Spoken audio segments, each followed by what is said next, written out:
এমনি বাবারই বেড়াতে চাইছিলাম। কি শুনতে পাচ্ছেন, বাংলাদেশের অবস্থাটা কি? অবস্থা তো খারাপ তো এখন, তো অবস্থা কি শুনছেন বাংলাদেশ? দেখুন ওখানে তো এখন ওই বোন ফোন আছে, ওখানে তো অবস্থা এখন মানে জানি তো খুব একটা ভালো নেই। এখন কি আর করার বলুন? এই দেশের যে সনাতনীরা যেভাবে পদক্ষেপ নিচ্ছে এটাকে কি বলবে? সনাতনীরা যদি সনাতনী ভাইদের পাশে দাঁড়ায় তাহলেই সনাতনীদের কিছু হবে না, পাশে দাঁড়াতে হবে। ঠিক আছে, আসি। হ্যাঁ, আগিয়ে দিচ্ছি। অনিন্দ। নড়াইল জেলায়। কেন আসলেন, কেন এখানে করতে এসেছেন? এখানে আছি মায়াপুর যাবো। কি অবস্থা বাংলাদেশে আপনাদের ওখানে? ওখানে তো হিন্দুদের উপর বিশাল মানে নির্যাতন হচ্ছে। হিন্দুদের ও জায়গায় কোনো চাকরি হবে না, আর চাকরি যারা উচ্চ পদে আছে তাদের নিচে নামাই দেবে। নাম কীর্তন করতে পারি না, আমরা পূজা অর্চনা করতে পারি না। তারপরে জমি জাতি বিক্রি হবে না, এমনি রেখে যাব। তাই বলে যে মুসলমান হয়ে যাও, নাই তো এ জায়গায় কোনো মানে জমি জাতি বিক্রি হবে না। যে জমির দাম 5 লাখ টাকা সে যায় 20,000 টাকা বলতেছে।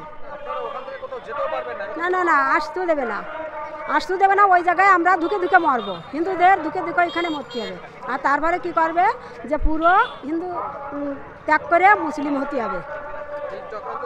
হ্যাঁ, পালিয়ে না, পালিয়ে তার ভিতরে পালিয়ে আমি যে জায়গায় আসছিলাম সাইডে কারোকে বলিনি, না বলেই চলে আসছি। হ্যাঁ বললি তারা ভাবে কি মনে হয় ইন্ডিয়ায় চলে আসছে পলাইয়ে।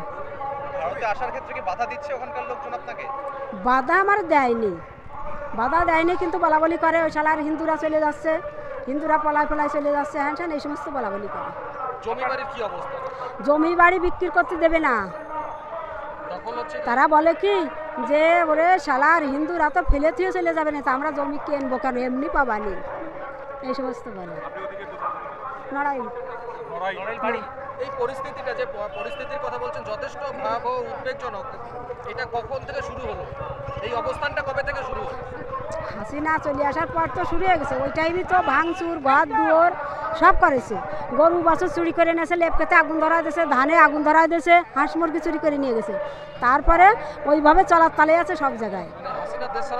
হ্যাঁ, তারপরে আর এই চিন্ময়রে ধরার সময়, ধরার পরে একদম পুরো দমে আবার। আমার নাম কুকুরানী বিশ্বাস। ইউনিট সরকার বলছে তাদের দেশের লোক শান্তিতে আছে, তারা শান্তিতে থাকতে দিচ্ছে এবং সম্প্রীতি রক্ষা করছে, সেটা তবে কি বলছে? একদম বাজে কথা, একদম বাজে কথা। যে জিনিস গরিবগুলো কতই আছে, একটা আলুর কেজি ছিল 20 টাকা, 120 টাকা বানাইছে। কী করে গরিবরা বাঁচবে? প্রতিটা জিনিসের দাম এত পরিমাণে বাড়াইছে।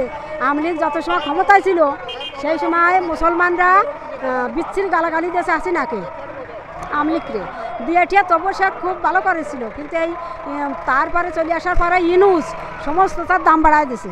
দাম বাড়ায় দিয়ে মানে গরিব লোক বাস করার কায়দা নেই। বাংলাদেশ যারা আছে তারা বলছে নতুন বাংলাদেশ, সবার জন্য বাংলাদেশ। তাহলে এটা কি মুখেই বলছে? মুখে মুখে একদম বাজে কথা, বিশ্বাস করবে না, কিন্তু একটু বিশ্বাস করবে না। আমরা বাড়ি থাকি, তালা আটকে দিয়ে থাকি, কিন্তু রাত্রি এরকম চেতনা থাকে, এসে কী নিয়ে যাবে, হাঁস চুরি করবে, মুরগি চুরি করবে, এই সমস্ত করবে। আমার নাম কুকুরানী বিশ্বাস। বাংলাদেশে যাচ্ছি। বাংলাদেশি? আপনি বাংলাদেশে যাচ্ছেন? কি অবস্থা বাংলাদেশের এখন? ভালো ভালো। কোথায় বাড়ি আপনার বাংলাদেশে? হ্যাঁ, কোথায় বাড়ি? বাড়ি না, ঢাকায়, মানে চিটং বাড়ি, কিন্তু ঢাকায়। ভাইয়ের চিকিৎসা জন্য এসেছিলেন, আমার মামি হয়, ঠিক আছে, এখন চলে যাচ্ছে। কি এটা উদ্দেশ্য কি, এই ধরনের হিংসা?